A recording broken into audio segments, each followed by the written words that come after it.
Good morning, folks. Looking eastward on Stellarium, this is sunrise. We're going to back up time a little bit to 4 or 5 a.m. If you can get outside around that time tomorrow, you should look up, and the LYRID meteor shower will be peaking and appearing to emanate near Vega. This will be well north in the sky for most. Putting our feet back on the ground, looking at the quake uptick zone, we took 2 more 6-pointers there since we last spoke, making that 5 big quakes in 3 days. China quake was the only one not in the Northwest Pacific region, and the death toll there now is just shy of 200. They asked for rain, they got a twister, and rain. But the top note I have about this is something we saw in the north a week ago. First, keep in mind the clockwise motion of the big southern low down here. The air from the equatorial region north of Australia is pulling through this trough to the low between nations now, but that which is not captured in the helix is shot straight down to the Antarctic Circle once it gets west.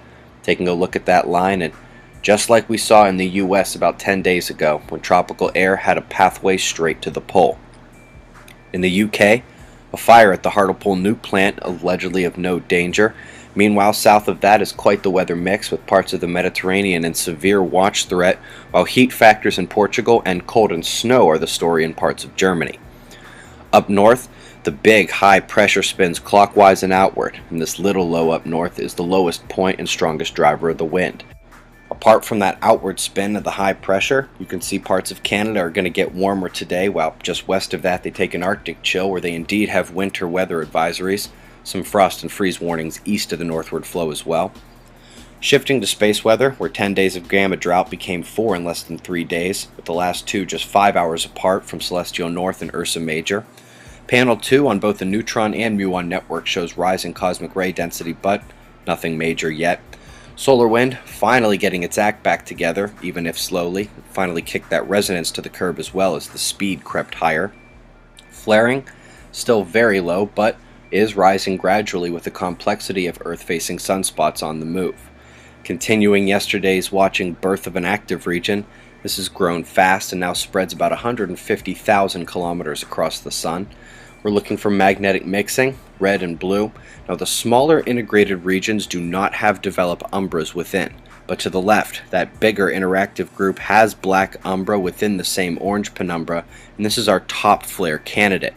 By contrast, up north the umbral magnetics are well divided.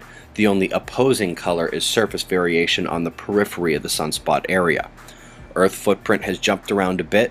With the connectivity spread over to the right, we can expect that for a while. You remember yesterday, we worked to make sure you caught this faint CME emanating from that same big sunspot. Between that and a few other pops on the Earth-facing disk yesterday, NOAA forecasts a glancing blow from a CME just before the coronal hole stream arrives. You should all know by now, the coronal opening in play, gargantuan, in shades of the pyramid shape we saw turn in last year. Quake Watch has been successful so far. I do not think we are done yet.